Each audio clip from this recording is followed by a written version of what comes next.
आज grenade attack हुआ है बीजेपी नेता के घर पर। हमारे साथ हैं रवनीत बिट्टू। बिट्टू जी, बीजेपी फॉर्मर मिनिस्टर है मनोरंजन कालिया, उनके घर के ऊपर ग्रेनेड लॉब किया गया। आप विजिट करते हैं, किस तरह देखते हैं लॉ एंड ऑर्डर सिचुएशन और सारी हालातों को? देखो, आप भी बहुत पुराने पंजाब और पंजाब के हालातों में आप भी वाकिफ हैं। ये बहुत सीरियस बात है। अकेली ये बात न्यूज़ की जहाँ मैं एक बयान दे दूं उसकी बात नहीं है, क्योंकि हमने वो झेला हुआ है, हमने वो दर्द देखा हुआ है। किस तरीके से जब मेरे दादाजी सरदार बेअंत सिंह जी, ऐसे ही वो माहौल शुरू हुआ था और जाके एक मुख्यमंत्री को और 35,000 लोगों को अपनी जान देनी पड़ी थी, तब वो ठंडा हुआ था। उसमें चाहे टेररिस्ट था, चाहे कोई दूसरा था, मरता तो पंजाब का था। तो अब दोबारा उसी एक नकारा सोच वाली सरकार, जिसे सीरियसनेस पता ही नहीं है, अनजान लोग आ गए। वो कहते तो गुस्सा तो करते हैं जब उनको कहते हैं, लेकिन उनको ग्राउंड रियलिटी पता ही नहीं है अभी क्या है। तो इसलिए सिर्फ वो मीडिया के ऊपर एड्स चला के, बड़े बड़े पोस्टर लगा के एयरपोर्टों पे, उस पे वो देखना चाहते हैं। मतलब वो एक नकल चीज है, वो एक भांड थे ਜਿਹਨੂੰ ਪੰਜਾਬੀ ਚ ਭੰਡ ਕਹਿ ਦਿੰਦੇ ਆ, ਉਹ ਉਸੇ ਤਰੀਕੇ ਨਾਲ ਉਹ ਕਰਦੇ ਆ। कदे नौकरियां देने ਲਈ, जॉब्स देने के लिए वो फोटो अप करते हैं, कभी और काम करते हैं। सीरियस बात, उनको पता ही नहीं भी डीजीपी और कमिश्नर एसएसपीओ से काम कैसे लेना है, और वो सिर्फ कमेडी करके मीटिंग्स खत्म कर देते हैं। और ये एक बॉर्डर स्टेट, मिनॉरिटी स्टेट और बहुत सेंसिटिव स्टेट है ये। तो वही बात हुई 3 साल में, जो कहते आ रहे थे भी इससे बड़ा अलग तरीके से आपको सोचना पड़ेगा। सेंट्रल गवर्नमेंट से उनकी कोई डायलॉग नहीं है, कोई इंडस्ट्री वो नहीं लेके आ सके, कोई जॉब्स वो नहीं क्रिएट कर सके। तो नौजवान है जो किसानों को अब डंडे मार के उन्होंने भगाया, आपने देखा है किसी तरीके से।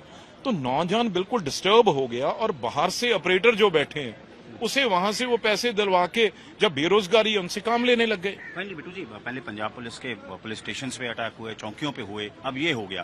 तो आप में इसमें चाहते हैं कि सेंट्रल लेवल प्रोब हो कि डीप रूटेड क्या कॉन्स्पिरेसी है? देखो, मैं फिर एक कहूं, पंजाब एक बड़ी सेंसिटिव स्टेट है। यहाँ पे सीधा दिल्ली, जहां सेंट्रल गवर्नमेंट कोई इंटरफेयर करे, वो भी पंजाब के लोग या पंजाब उसे भी कोई अच्छा बात बर्दाश्त नहीं करते। इसलिए इसको बड़ा अलग तरीके से देखना पड़ता है। बड़े मतलब हाई लेवल पे जो डीजीपी हैं, जहां और सीनियर ऑफिसर हैं, वो आईबी के साथ, रॉ के साथ और पैरामिलिट्री फोर्सेस के साथ, होम मिनिस्ट्री के साथ एक कोऑर्डिनेशन उनको रखना पड़ता है। मेरे ख्याल से वो कोऑर्डिनेशन में फेल हुए हैं। मैंने जैसे कहा, बीएसएफ यहाँ पे अलग है, आईबी अलग है, रॉ अलग पाकिस्तान में, जहां जहां वहां पे इनपुट्स आती हैं, वो कहीं कमी रह गई है इनके अंदर, जो वो तालमेल है जो वो रख नहीं सके।